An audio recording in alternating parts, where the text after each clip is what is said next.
Hello and welcome back to the Veterans Lounge podcast. Today, my guest is a man whose career in the Army spanned 24 years. Now to most, that might sound like a pretty successful career. But to my guest, Farron Dozier, he felt that his career was cut short. Farron was somebody who was totally bought in to the Army, and he expected his career to span well beyond 30 years. Unfortunately for Farron, circumstances would arise that would prevent him from reaching that goal. Regardless, today Farron is going to share a story with us that I believe many military veterans can relate to. It's one that talks about the loss of identity and the perilous journey that follows.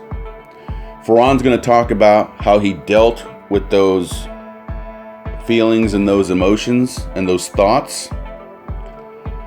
He's going to tell us about how he currently deals with those thoughts and those emotions. And then he's going to share with us how our military training and experience can help us to overcome the war that many veterans currently fight, which is the war in your mind. So, without further delay, Farron Dozier. Hello, welcome back to the Veterans Lounge podcast. I am your host, Miguel Mata, here with another fantastic veteran. I am really excited to hear this story today because it really talks to a whole lot of, I think it's a story that many of us veterans are going to be able to relate to. My guest today is Farron Dozier. Does that sound right? That's good. Awesome. I've been called worse. Look, you and me both. My last name is Mata. It's been all kinds of different ways and sideways. But it's important. It's important that we get our names right. That's what your mama called you. That's what I'm going to call you.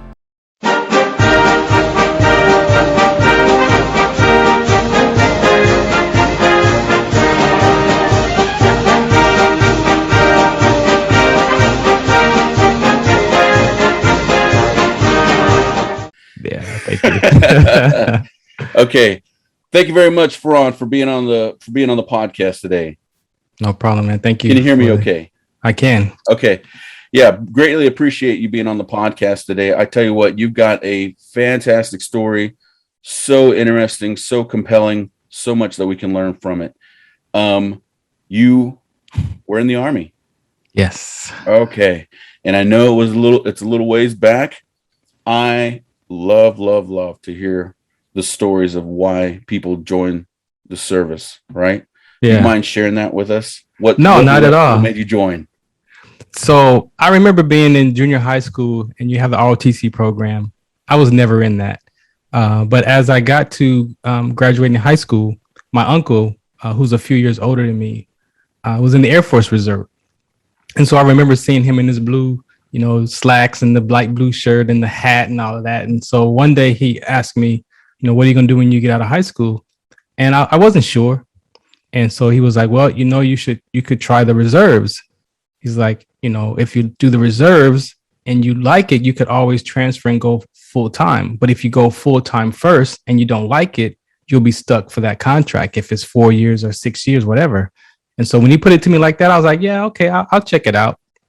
And so I ended up checking it out, took the ASVAB, and end up being talked to by a National Guard recruiter. Came to the house, my grandparents' house, and promised me a bonus, like a $2,000 bonus. That it was 1 week in a month, 2 weeks out of the year for the state emergencies. And I was like, all right, I'm good with that. So I joined, and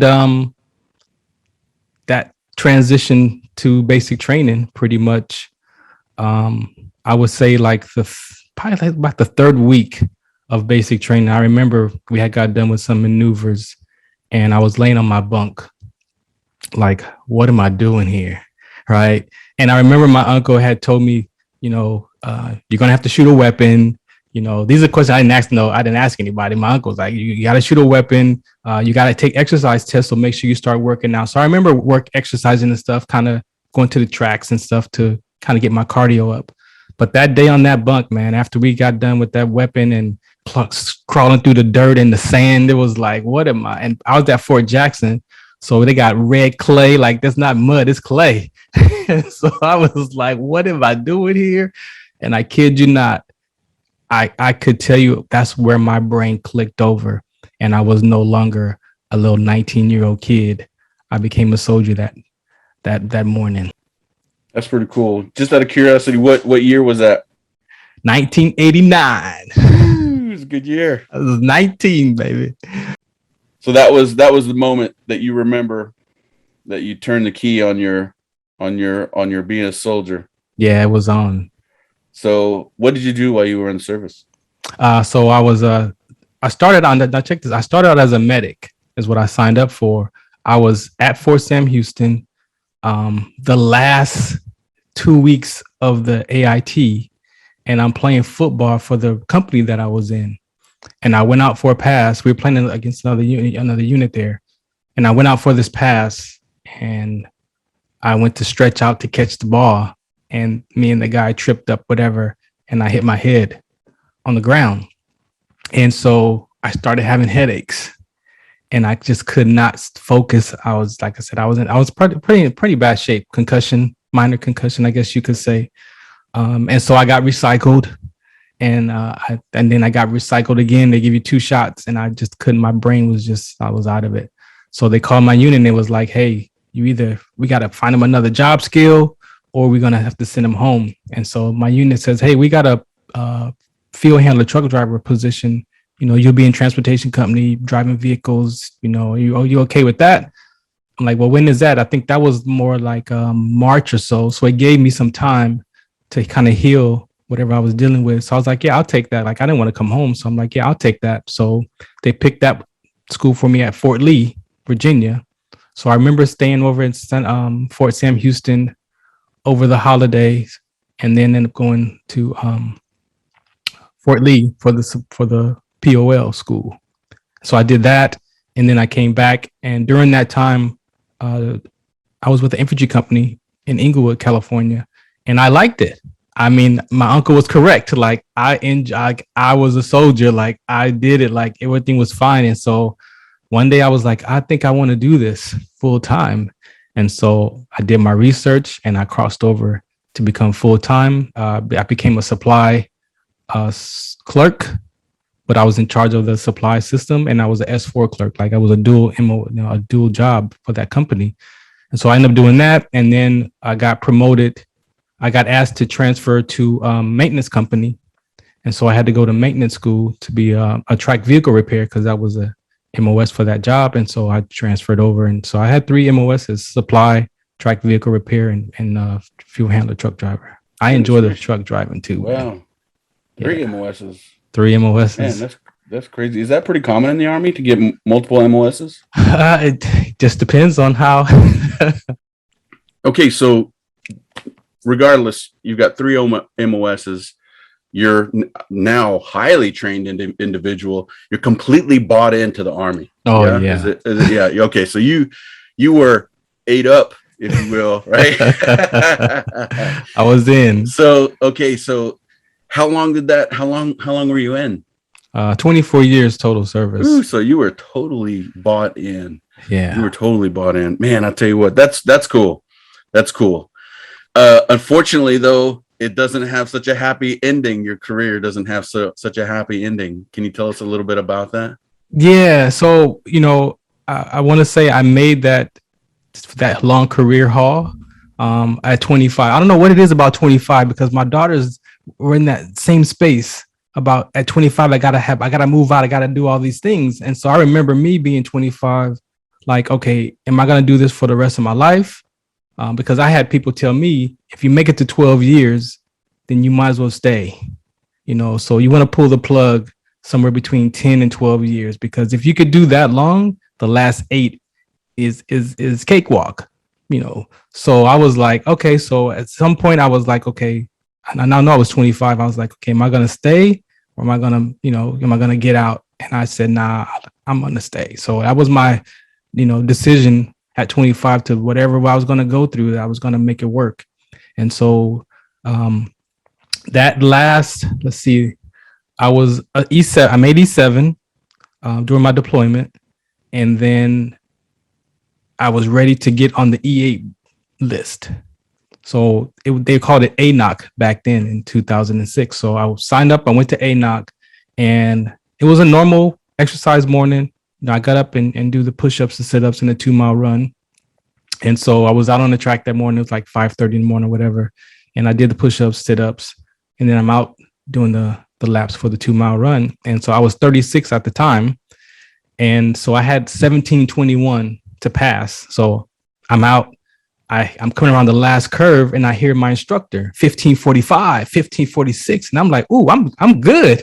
Like I got 17:21, so I'm doing pretty good. So of course we're trained to sprint that last lap.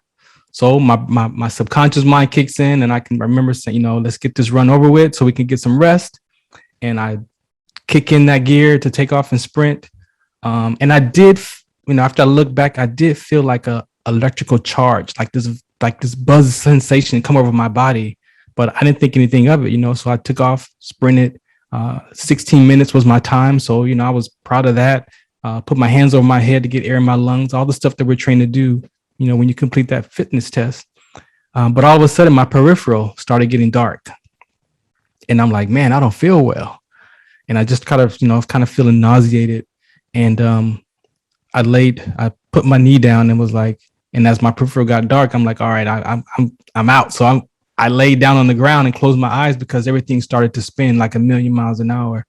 So I did that, closed my eyes real tight, opened them up, and like I said, everything was spinning. So the medics came and got me, rushed me to the hospital, and the doctor puts an IV in my arm and comes back and says, "You ever had kidney problems?" "No." "Well, you do now." And then he walks away. And I'm like, what the heck? So he comes back in and says, "You know what? Freak accident. You probably dehydrated, heat stroke, heat exhaustion." I'm like, that don't make sense. Like it was 6 o'clock in the morning. Like what heat stroke you talking? Like, so it didn't make sense. But he was like, maybe heat stroke, dehydration. I'm like, okay, cool. He was like, I'll give you another IV. Go back to the barracks, take the rest of the day off. You should be fine. And so the instructor says, yeah, this is a light day. We're not testing, so you can take the day off and be ready for Friday, because it was a Thursday. I'm like, okay, cool. I go back to the barracks. I lay down. I wake up mid-afternoon, I would imagine, and I'm worse. Everything is still spinning. I'm nauseated. I'm throwing up. I try to drink water, Gatorade, eat a banana, like all my little snacks I had there. Nothing would stay down. Barely made it to the bathroom. Like I almost crapped on myself. Like I was in a terrible state. So I make it back to the bunk. I lay down and go back to sleep. I'm sure it's 16:30 because my classmates come back in the barracks and they see me and they're like, "Oh, you're not well." I'm like, "No." So they get the instructors and they rush me back to the hospital that night. And so the night doctor did some blood work and did some tests, and he saw that my creatinine kinase levels, CK levels, were like 12,000 and rising. So the creatinine kinase levels at age 36 were supposed to be about 150. They were 12,000. So there is a condition called rhabdomyolysis, which is a skeletal muscular disorder. And so what happens with that disorder is if you overexert yourself, the muscles start to break down and they leak into the bloodstream, and the negative enzymes and the myoglobin from the muscles start to hit the kidneys, and that starts to cause the renal failure. So the morning doctor did see some kidney stuff going on, but he was like, freak accident, whatever, you should be fine. So by the time I got back that night, my kidneys were at 50% each. They were failing. I could barely walk. So I had severe muscle damage, joint damage. And so the night doctor just said, okay, well, we're going to put you on IVs to flush out your kidneys and see what happens. And so I spent 4 days in the hospital on IVs, just flushing out my kidneys. And that was about the 3.5 day I was able to finally walk to the bathroom by myself with the little IV machine, and so my family came and got me. They diagnosed me with the rhabdo, and I went home to go see my regular doctor. And I went back to my doctor, and he wasn't sure what to do. So he sent me to a neurologist because I was still having vertigo. I was still having the dizzy spells and stuff. So they sent me to a neurologist to see if there was something going on with my brain or whatever. And so the doctor said he saw something, but he was more concerned about my CK levels because they were still like 600. They were high still. So he put me on a plan to just exercise myself, no real back to the regular duty type of stuff, exercising. So I would go to the gym on my own and shoot baskets. I was a basketball player and stuff. So, but I got on the treadmill and I felt like I got off a roller coaster ride. I was still like just kind of out of it.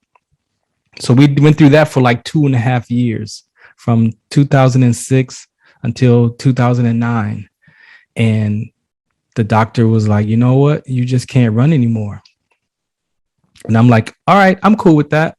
I could do the bicycle or the walk or something. There's other, I don't swim. So the myth is real. I don't swim. So I figured I'd just, take one of those, activities. So I turned my paperwork in to the state surgeon facility and all that. And when they saw that, they was like, oh no, you're done. Like, we need to figure out what happened. I'm like, nah, like that was like almost 3 years ago. Like, I'm cool. Just give me the profile or whatever, let me do this other thing. I've seen people have worse stuff than what I'm experiencing. So I should be fine. I'm good. I just can't run. They were like, nah, we gotta do some more research on you. And so they put me on a P4 profile, which then I was undeployable.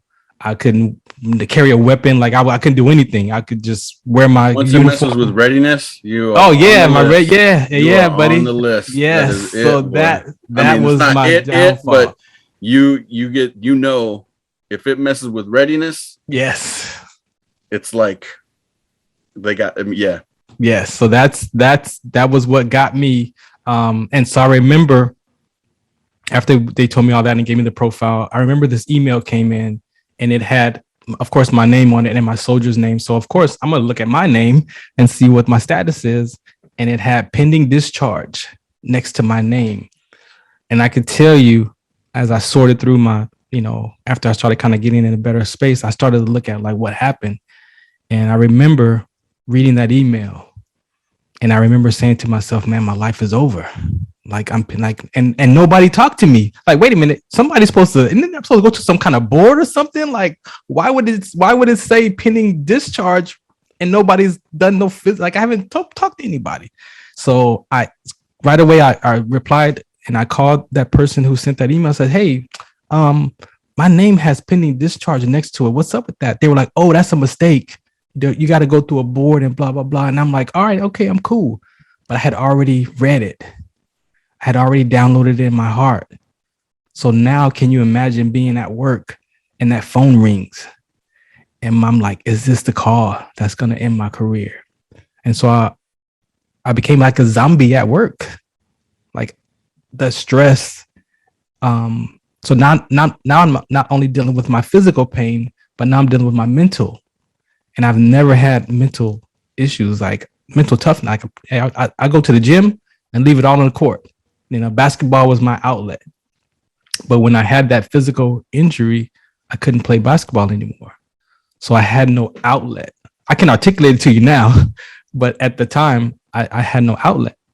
And so with the physical pain and now the mental pain, I remember just laying in the bed and my buddy, he was also, we worked together and he was like, man, this is probably like months into it. Like, man, you want to go to the bar? Like, you don't want to do nothing no more. You don't even want to watch sports. I'm like, nah, I'm good. I'm gonna lay down. I'm gonna so another friend of mine saw me in that state and was like, man, you need to do something. Like, you're a sports fan. Like, go do they got this thing called Blog Talk. Like, go do a talk show or something. Like, you need to figure out something to kind of get your mind. And so I was like, all right. So I did some research on the Blog Talk. And so the Blog Talk was where I was able to kind of keep my sports mindset going. But yeah, I was in a very depressed. And what is state. Blog Talk, if you don't mind me asking? So Blog Talk back in the like 2009, it was the original starting of podcasting. Like, it was just straight audio platform. It was free. And you could host shows on there. People had talk shows on there. So that was like at the beginning of podcast, went before. So you're a podcaster from way back then. Oh yeah, I'm an old grandfather at it. You've been in the podcasting game for a while. Yeah, so I used that. What had happened? I guess what had happened, right, is that, and we're going to get into this more. Already, your identity, yes, was being messed with in your head. Oh yes, definitely. Psychologically, your identity had been.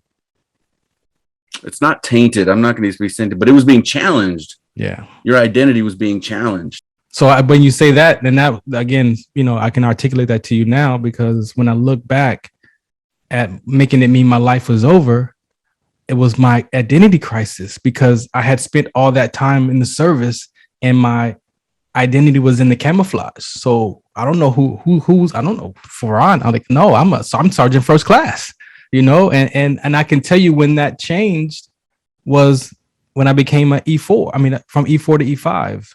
So when I went from E4 to E5, I became sergeant. And so, what comes with that? Some little pride, you're NCO now. And so, you're at another level and people treat you a little bit better now. And so that whole mind. And so you're taken seriously. You're taking it more seriously now. Yeah. So E5, E6, E7, as you move up the chain, it's like, it's harder to take your rank away once you get to 7. So, and E6s have a lot of respect too. So it was like, man, so that identity definitely, was trapped. So before we get to talking about identity any further, what happened? What ended up happening with your career? So one day I was on the base and I was headed home, and the officer that we served together, he was a platoon leader. I was the platoon sergeant, and we worked together that year of the deployment. Never talked about sickle cell trait, but he sees me on the base like 5 years later. He's like, how you been? I'm like, man, you don't want to know. He's like, no, tell me. I'm like, man, I could barely walk. Like, I'm having these issues. I'm just leaving a mental health appointment, man. I don't know what's happening to me. He's like, you know what? Something like that happened to me where my muscles locked up. But I have sickle cell trait. So I have to drink extra water, take these vitamins. I'm like, wait a minute. Why does that sound familiar? And then I remembered in 1999, I was transferring to Michigan and I had to take my second physical. And so I was stationed near an Air Force base. So that's where we did the physical, at the Air Force base. So when I did my physical for that supply job, the clinic called me back, like, you need to come back to the clinic like today. And I'm like, okay. So I go back to the clinic and I'm like, all right, what's going on? He's like, do you know you have sickle cell trait? I'm like, no. This is 1999. I'm 10 years already in the service, right? I joined at 19, so I'm 29 years old in 99. And he's like, I'm like, no, I don't know. No, I don't have, no. He's like, okay, we just want to let you know you're a trait carrier. I'm like, wait a minute, I have a cousin with sickle cell disease. It's not the disease. He's like, no, it's not the disease. You're a carrier. So just make sure you don't mate with another person with this gene, because you could have a child with sickle cell disease and all that. I'm like, well, I'm done having kids. So I'm not worried about that. Okay, cool. No risk factors, no brochure, no nothing. And I didn't think about it. I'm packing up my apartment to go move out of state. So I'm PCS. And so I'm not thinking no more. I didn't think about it anymore in my career from 99 until 2010, where my buddy says, I have sickle cell trait. And then that triggered my memory. I went and got that physical from 99. Sure enough, positive sickle cell trait test. I took that to my rheumatologist and was like, hey, you need to look at this, because I found that what happened to me is similar to this sickle cell trait exertion with rhabdomyolysis, and people have died and things. And so she did another blood test, positive sickle cell trait. Almost 40% of my red blood cells are the S gene. And so she was able to connect that to my exertion with the rhabdo and all of my injuries. And when I gave that to the military, they was like, wrap, yeah, huh? It was a wrap. You're done. I'm like, come on, man. No, they were like, yeah. And how much time had you put in at that point? I had 23 years and like 11 months. And so So by the time they right put up me on out, 24, right up yeah, on so 24. it was right when they put me out, I had 24 and some days. Man, they didn't waste no time, huh? Yeah, it took them from, no, actually it took it from 2013, I mean 2010 when they started it to 2013. Okay, all right, Yeah. So I had needed, I wanted to get, because I wasn't done. I wanted right. to stay longer. So my goal was to stay 32 years, make E8 and stay 32 years, and then I was going to be out. But Because you were bought in, man. That was your yeah, identity. That was your thing. That was your home. that was me, man. So now, Yeah, here we are at this position, or here you are at that point. yeah. Tell me about it. What are you feeling? What are you thinking? Um, I was still severely depressed. It was over. It was over. That conversation that they told me that the medical board was taking place, and the situation that I had to go through and get physicals and get my mental health checked and all that. I was like, man, I I'd rather die in country as a hero than die in the city as an a-hole, and so that was some of the stuff that I was dealing with. And then I just started having these crazy thoughts, like maybe nobody would miss me. Like, nobody cares. Like my marriage fell apart because my life is over. So everything that I started looking for the evidence in my life to verify why my life was over. Started to justify it. Yeah, I justified it. I justified it to the point where there was I was trying to talk to my mom one morning, and mothers, she has her concerns, and I'm like, nah, like I need some help. Like, mom, like she's like, oh, you need to stop it, do whatever. And I'm like, mom, you know what? You're not listening to me. And she's like, what? I'm like, you know what? I'm done. I'm out. She's like, what are you doing? I'm getting my car and I'm about to jump on the freeway, and I'm done. And she was like, what are you doing? You better stop. I jumped on the freeway, man. I'm like, you're not listening to me. You're not and I cranked it up. I had a 370Z, and I kept my sports car because that was my plan, that if I wanted to do it, I was going to do it in my favorite car. So I jumped on that freeway, man, and I hit the gas, and my mom is on the speakerphone like, you better not. What are you doing? Go back home. And there was a second that I thought about my youngest daughter. And I was like, I can't do that. Like, what's wrong with me? Like, I know I'm tougher than this. Like, I've never had these kind of thoughts or issues in my life. Like, what is this? So I thought about my little daughter, and I pulled off the next exit and went back to home, and I parked the car, and my mom was, we had finished talking to my mom, and she kind of heard me at that point. And so my youngest daughter, Deja,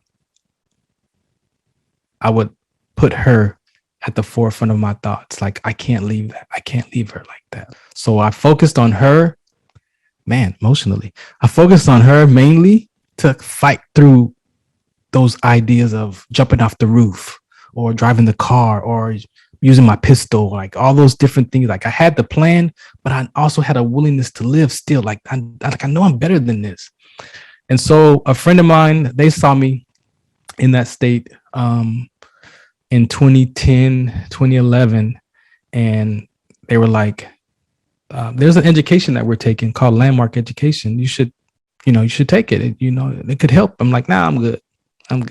So I was seeing the psychiatrist, right? And they tried to put me on all the medications. So I fought them because I'm like, I'm not, no. I'm like, no, I'm not gonna become no zombie. No. I fought the Prozac. I tried it, like, no, so they introduced me to this education. So finally, about the third time, I was like, all right, I'll try it. I'll go. So they were like, you don't have to pay for it. It's all covered. You just pick the dates. And so in that education, that Friday is 3 days and a Tuesday evening. And that first day on Friday, I sat in my chair, and it's like 170 people in the room and one coach at the front of the room. And he's going through their landmark distinctions. And he brings up a conversation about the vicious circle. And I'm like, okay, I'm interested in that one. So as he's going through it, he's like, look in your life where you made up a story. Where you made up a story it might not be true. And so when he said that my career story right in my face, like right in my face, like, okay, why did that thought pop in. And so I grabbed it and I went through the steps as he gave us to unravel and look and see what the vicious circle looks like. So in short, what happens versus what we make it mean. So what happened was the military said that I was going to be getting a medical discharge. I made it mean my life is over. So when those two circles collapsed, it was, well, because my life is over and all the evidence and all the stuff that happened to me and everything. And so that's the circles, the vicious circle. And when he said that, what it looks like, and I saw me sitting at the desk that day. I saw me reading that email. I saw that all play back, that story in my head. He was like, what if I told you that that's not the truth? What if that's just your truth, but it's not the truth? Like, what do you mean? And when I did that, I kid you not, I felt like this tons of weights just kind of come off my shoulder and was like, wait a minute, you mean I made that up? You mean what happened versus what I made it mean was not the same thing? And just that enough clarity started me to look like, okay, then what else is not true that I made up in my life? Right? So then you start to dig and you start pulling up these episodes in your subconscious mind that are significant, and they play back in. I mean, these stories that I discovered played in my mind. Like they would always pop up. Like, why do I remember that day? Like, why does that day remember? Like, why does I remember like being a little kid over here and this happening? And what is that? And all decisions that I had made up as a child that wasn't the truth. They were my truth, but they weren't the truth. And when I was able to challenge that, I'm gonna say it. Okay, so I'm gonna piggyback. Okay, I'm gonna piggyback on what you said. Only to bring the point home for any veterans who might be listening, because I can relate nearly 100% to the story that you're telling. Because when I was in transition, I visited mental health.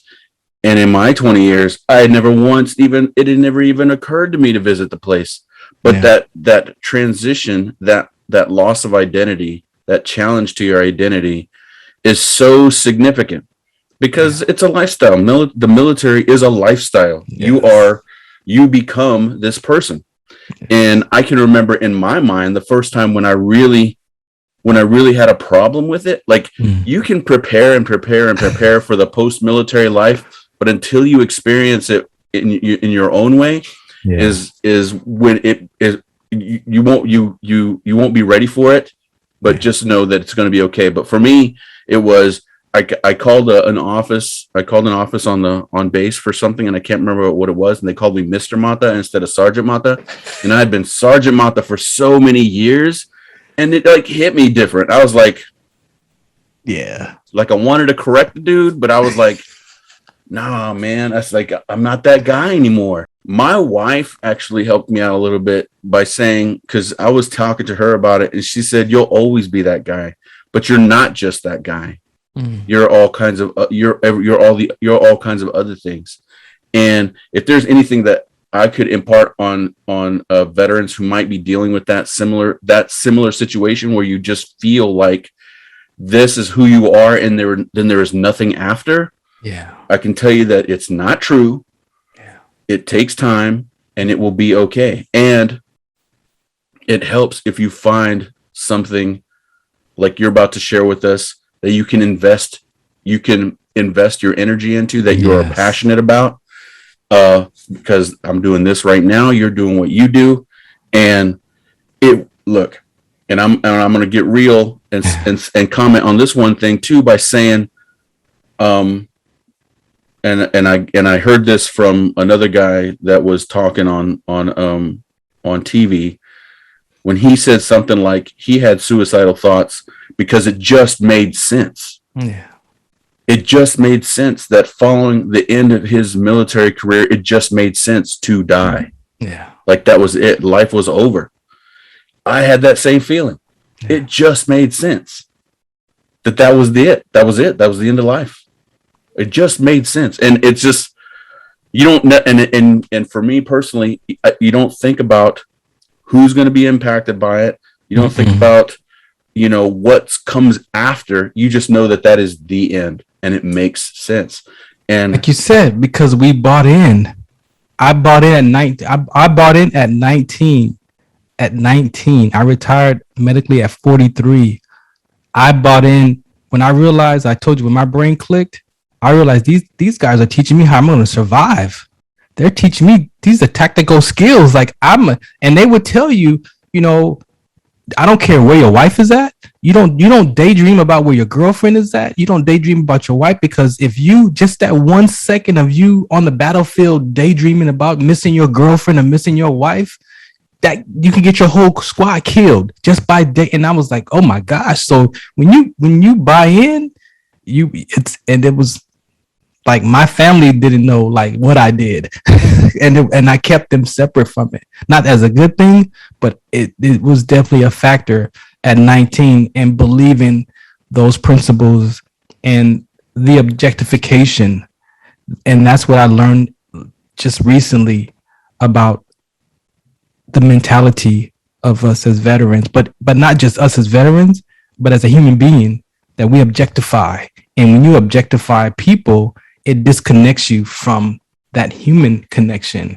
And so I want to say this: as veterans, we're not different than our counterparts who are veterans of athletics. And I hate this example, but the football player Junior Seau, who retired, who had an awesome career, retired and felt his life was over, and he pulls the trigger like that. So it's a human being flaw, but when you look at it as from veterans, athletics no different, because the identity of that guy playing football since you was 5 years old or 2 years old, and you grow up and you able to make it to high school football, you're able to make it to college, you're able to make it to the pros, and you don't deal with all your life stuff that happens. You don't deal with the divorce, you don't deal with your parents dying, you don't deal with your grandmother dying, and then all that stuff is stored that we think we can put it in another compartment of our brain. And then when you're at home and everything's quiet, it's like, well, then what's next? Like, oh, it's over. It's like, no, man, like that guy had an awesome career, and I'm sure he could have had an awesome future. But that mindset, and it's like, it's a human being flaw. And that's why I like sharing my story, because the mentality that we have as veterans is that civilians don't understand us. And I tell you, that is true. It is a true statement, but it's not the truth. And I don't want people to understand me, because I don't understand me. I ask you to relate to me. So if you could relate to me and you could put yourself in my shoe and be like, man, if that was me, I probably would feel the same way. Then now we can have a conversation, because if you're trying to understand me, you're not listening to, well, I don't know about that. So you're just throwing out what I'm telling you aside to try to make, so you can, no, I don't want you to do that. I want you to just sit, relate to me, and imagine if that was you, what would you do in that situation? I think that's a great way of putting that, because isn't that the way society is? They're trying to understand you, so then they only try to react and respond, right? Listen to respond. But if you relate to someone, you're making the conscious effort to connect. Therefore, you're trying to, the understanding comes, will become a natural part of it. Exactly. That's the end result. Yes. Yeah. Yes. So I want to get into, what you're investing your energy into. But before I do that, I just want to say one last thing, which is that, just to put emphasis on what you just said about, it's true that you were as a veteran, you were a veteran, but you're more than that. Yes. You're you as a person, and you are more than just a veteran. You are a person. You're a person with needs and desires and energy. And if there's anything that the military has given you that will prepare you for this stage of life, it's the energy and the know-how and the savvy and the ability and all the good things to be able to to invest whatever passion you invest in. It's going to be done in a great way. Yeah. Excellent. And because that's the only way we know how to do things. Okay. So Farron, so you do reach that dark moment. You start going to these classes that were provided by the VA, right? The VA was No. These were from some friends who introduced me to this education. I paid for it out of my own pocket. Okay. So you go into these education classes, mm-hmm. and the mindset begins to start to change. And what's that look like for you? So again, in that education, they talk about if you made up all these stories in your life, that obviously we just showed you that we're not the truth about who you are, then now who are you? Right? Then now what's your purpose? Right? And so I looked and like, okay, this inherited gene that I was born with, that gene got me kicked out of the service. I did some research on that gene and found that military personnel have died from it. Football players have died from it. All the different branches of service members, Air Force, Navy, Marine have died. Some have died from the same experience, but I lived. So why did I live? I must have lived to share my story. So I took that negative. So instead of, still being up at 3 or 4 o'clock in the morning, worrying about what my life was, I was doing research and looking up sickle cell training. What is that? And where does it come from? And what does it do? And why? And I saw that the military, had blocked people with sickle cell disease from joining in the 70s, and so then I looked and saw there was 300 million people globally with this inherited gene. So I'm not by myself. So then I saw now I could, instead of serving this country, I can now serve this community. Like I have a space that my voice is needed because I lived. And if I could share my story and maybe help somebody else catch their issue before having this kind of collapse issue. And so that's where I started putting my full energy. It was a good thing, but it still was a bad thing because I created another identity as an advocate. And so you have to be careful because we will look to identify with some kind of way in life and so I started to just kind of, I got to figure out who is Farron? Who is Farron? But the depression, and I still deal with it today. I lost interest in sports. I used to be this huge fan. The sports I care about now is the mental aspect of it, the mental toughness. So that I don't do sports highlights. I don't care how many touchdowns or how many points they scored or who's on what team anymore. It's about the mentality. Because if you look at those basketball players, they're struggling. They're struggling with life still. So it's I'm into that mental toughness. And so being able to share my story, and advocate for this community of people, like you said, I use all of my military tactics. I use all of my military mindset. I use all of my military thought process, and I put that energy into this advocacy conversation about sickle cell trait. And that has allowed me that willingness that when I do think about my life is over, no, there's 300 million people out there, man, that they need to hear you. You haven't reached them all yet. You haven't reached them yet. So that's my what's next. And so I want to say that there could be something in your life that you experienced or that you were born with that might be the reason why you're here, and that military career was just to get you to that point. Because God knows I would still be in the service right now. So if I believe my spirituality and God has a plan and we're all born for a reason, I also have to start thinking about that too. So that starts to help that willingness to want to stay alive, because God took me through that for a reason. Well, I appreciate you. Using my platform to share such an important message. Your story, obviously, and your cause, definitely. What are some other different ways that you've used or that you are using currently to spread the message about sickle cell trait? So that that blog talk show from 2010, I still have that show. I use that platform as well to interview. So what I did was I started getting connected to the community of people. I made friends with people with sickle cell disease because their parents are like me. They're trait carriers. That's how they got that disease. So I started making myself known as a sickle cell trait advocate in the midst of that community. So now people send me messages when things happen in the news. People send me information, and so I just interviewed a mother who lost her daughter to sickle cell trait with rhabdomyolysis at a Navy academy. She was in Navy boot camp, and so the article came out in the news. People sent it to me. I read the article. I saw the mom's name.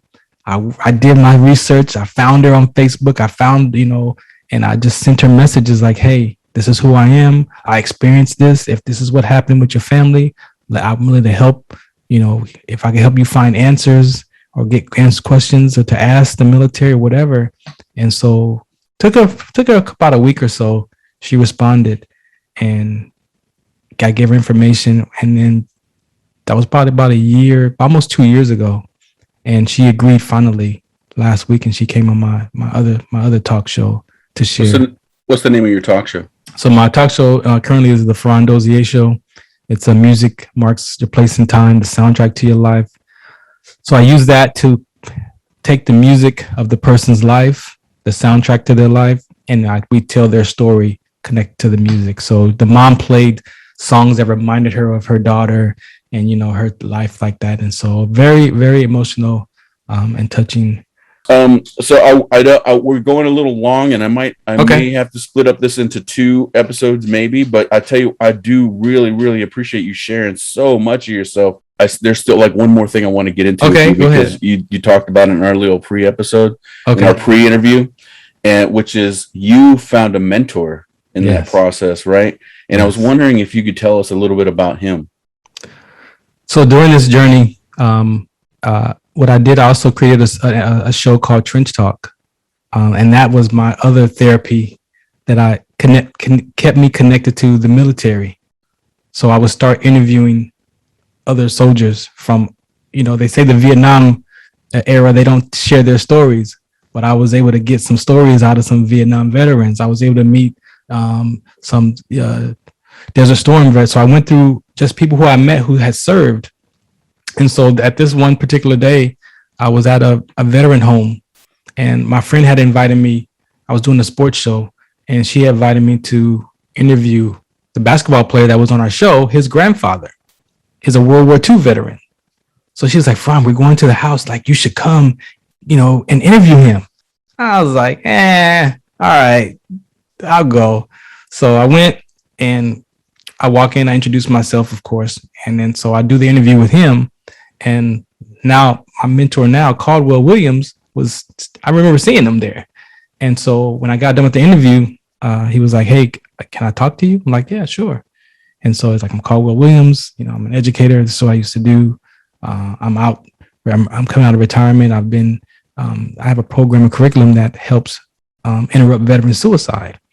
I'm like, really? He's like, yeah. So I'm like, yeah, I'll give him my email. Before I could get home, he had emailed me his information and the stuff he had done and some videos.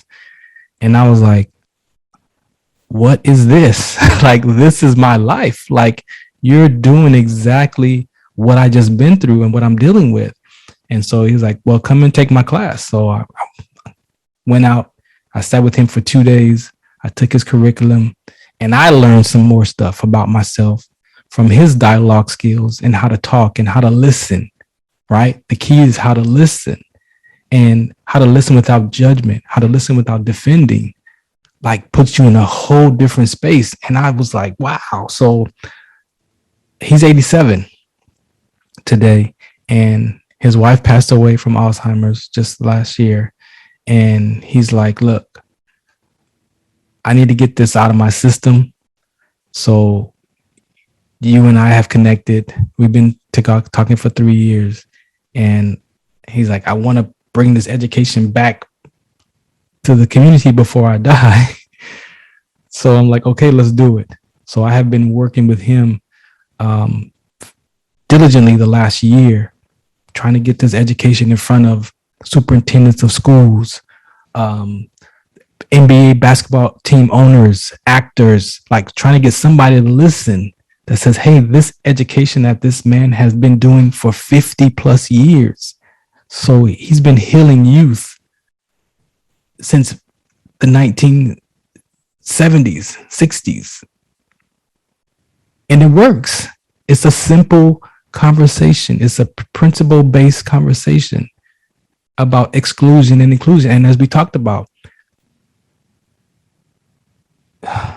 silent traumas are from some exclusions, whether it's your parents tell you, go to your room, or because I said so. Like that, once that child feels like they're not connected to you and they're excluded from the family, go stand in the corner. Like all the things that we use to control by dominance and punishment, those are silent traumas. And then you have the complex issues of when you can tell the difference between a firecracker and a gunshot, right? But then you also look at the race exclusion. African Americans, we objectify.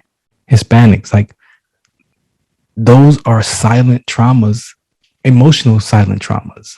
So the society is dealing with so many silent traumas that we're an emotional wreck. And so even for the white person who feels included because of their race is just a reverse of exclusion because they feel included. So you're dealing with inclusion and exclusion as a silent trauma.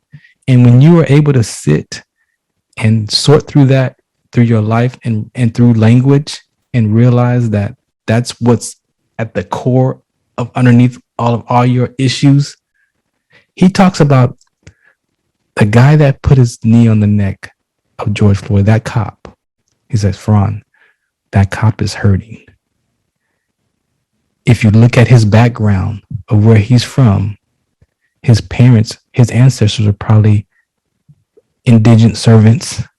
So they were excluded. And so now he grows up, well, I'm included because I'm white.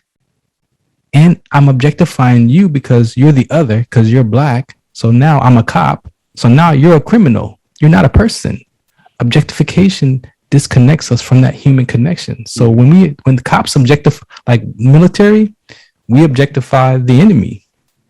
Cops objectify the criminals to us as criminals. So you're not human. So he's like, Farron, that cop they put him in jail, but he's hurt. He's scarred from his own past, but nobody cares about that.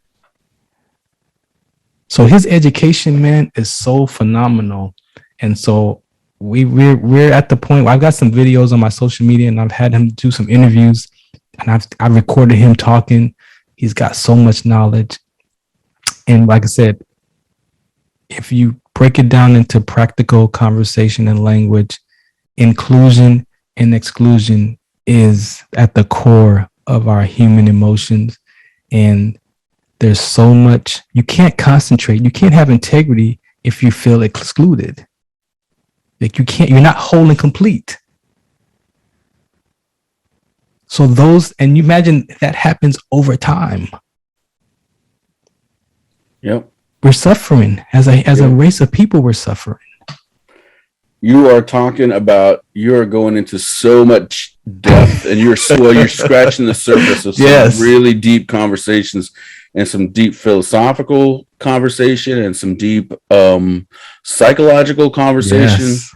He's a mental health educator. Right. At its core, that's what he is, a mental health educator. So and it's all very fascinating. And I encourage people to look into that stuff. If any of that stuff intrigues anyone, even if you don't buy it, I still encourage you to look into it just as a philosophy and just as a philosophy. Right along there, you can get into the diaspora philosophy and how people are displaced and whatnot. Yes. and the psychological and emotional scars that get carried generation to generation. And that's what's you, and that's what the media that's what the media keeps putting out in the right. Just the black and white conversation is enough to keep us separated because there's a sense of entitlement. We got to go ahead and wrap up here. We did go kind of long, but gosh almighty, you had so much good stuff to share, and I might ask you to come on and because I know I'm not going to be able to use all of this. Yeah. So what I have to exclude, I may ask you to come on a second time so we can get into it and just use a full episode on it later, if you don't mind. No problem. This has been the Veterans Lounge podcast. Miguel Mata, your host. My guest today was Farron Dozier. Yes. All right, Farron Dozier. Yeah, man, it's already been a whole hour. I almost forgot about it.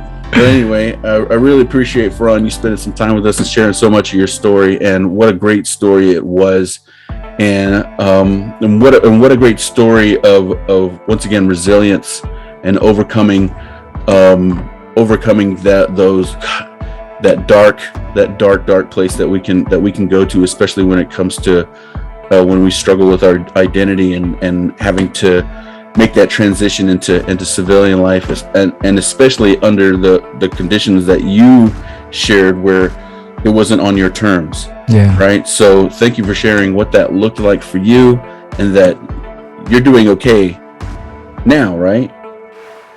Like I said, I got the willingness to live, so that's my drive. I still have to manage it. Yeah, it's like once you crack that box open, you've got to. It's a constant, something you got to tend to. Yeah. So yeah, but I definitely have my days. There are some days that I don't want to get out of bed.